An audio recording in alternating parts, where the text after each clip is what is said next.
कांग्रेस और सपा में लगभग गठबंधन तय हो गया। आज शाम को प्रेस वार्ता भी शायद हो सकती है।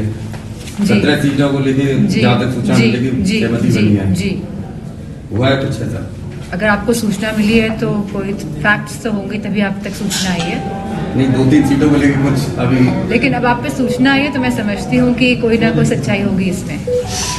धर्मेंद्र जी पहले वहाँ से थे बदायूं से, अब उनको क्या लग रहा है कहाँ उनको दे जा सकते? आने वाले समय में जिस तरह आप देख रहे हैं रोज लिस्ट निकल रही है हर हफ्ते में, तो आपको पता चल जाएगा कि धर्मेंद्र जी अगर लड़ेंगे तो कहाँ से लड़ेंगे। सांसद जी लगातार लिस्ट जारी की जा रही है। सांसद लगातार नहीं, खाली 3 लिस्ट आई है। 3 लिस्ट आई है। तेज प्रताप यादव जी का उसमें नाम नहीं निकल के आया। क्या मैं समझती हूँ राष्ट्रीय नेतृत्व तय करेगा कि कौन कहाँ से चुनाव लड़ेगा।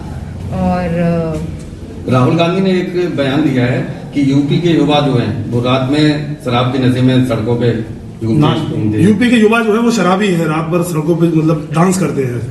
मैंने इस तरह का बयान नहीं सुना है, पर मुझे ये पता है कि यूपी का जो युवा है वो बेरोजगार घूम रहा है, उसके पास काम नहीं है, वो हताश है, उसकी आशाएं धीरे धीरे कम होती जा रही हैं क्योंकि सरकार नौकरी नहीं दे पा रही है। अगर नौकरी आती भी है पुलिस में, आपने देखा होगा किस तरह पुलिस की नौकरी में भी अब जांच का विषय बन गया है क्योंकि पेपर लीक होने का भी सवाल उठ रहे हैं। तो मैं समझती हूँ, और जो यहाँ पे $1 ट्रिलियन इकोनॉमी की बात हो रही है, जो यहाँ पे डिफेंस कॉरिडोर बनने की बात हो रही है, जहाँ पे इन्वेस्टमेंट समिट की बात हो रही है, जहाँ कह रहे हैं कि लाखों करोड़ रुपए उत्तर प्रदेश में आ रहा है, तो अगर उत्तर प्रदेश में इस तरह का कोई भी इन्वेस्टमेंट हो रहा होता तो मैं समझती हूँ कि यूपी की जो यूपी आगे बढ़ रहा होता, युवाओं के पास नौकरी होती, रोजगार होते, किसान खुशहाल होता। आज किसान की भी अगर स्थिति देख लेंगे क्या है, पूरे भारत का किसान हमारा आज परेशान है।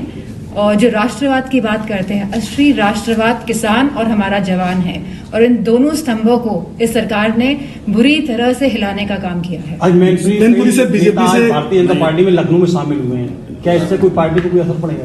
मैं नहीं समझती हूँ क्योंकि शुरू से ही समाजवादी पार्टी के राष्ट्रीय अध्यक्ष जी का जो मूल जो फाउंडेशन थी वो थी पीडीए, और मुझे खुशी है कि आज अलायंस होने जा रहा है।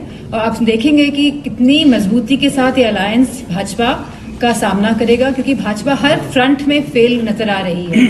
मैनपुरी से बीजेपी 4 स्तंभों की बात हुई थी, नारी की, युवाओं की, किसानों की और जवानों की।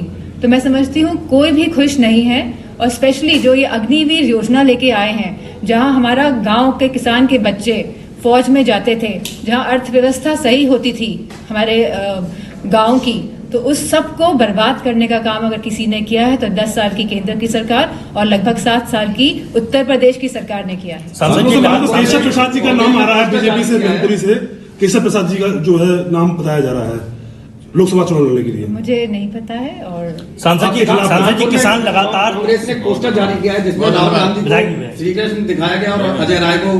मैंने ये पोस्टर देखा नहीं है तो मैं मान नहीं। सांसद जी लगातार किसान धरना दे रहे हैं, सरकार कह रही है कि बैठक की जा रही है, बातचीत की जा रही है, लेकिन अभी तक किसानों के प्रति कोई भी निष्कर्ष हल निकल के नहीं आ रहा। कैसे मानते हैं इसको लेकर, क्या देखते हैं? मेरे हाथ में कुछ है नहीं इन सब चीजों को लेकर।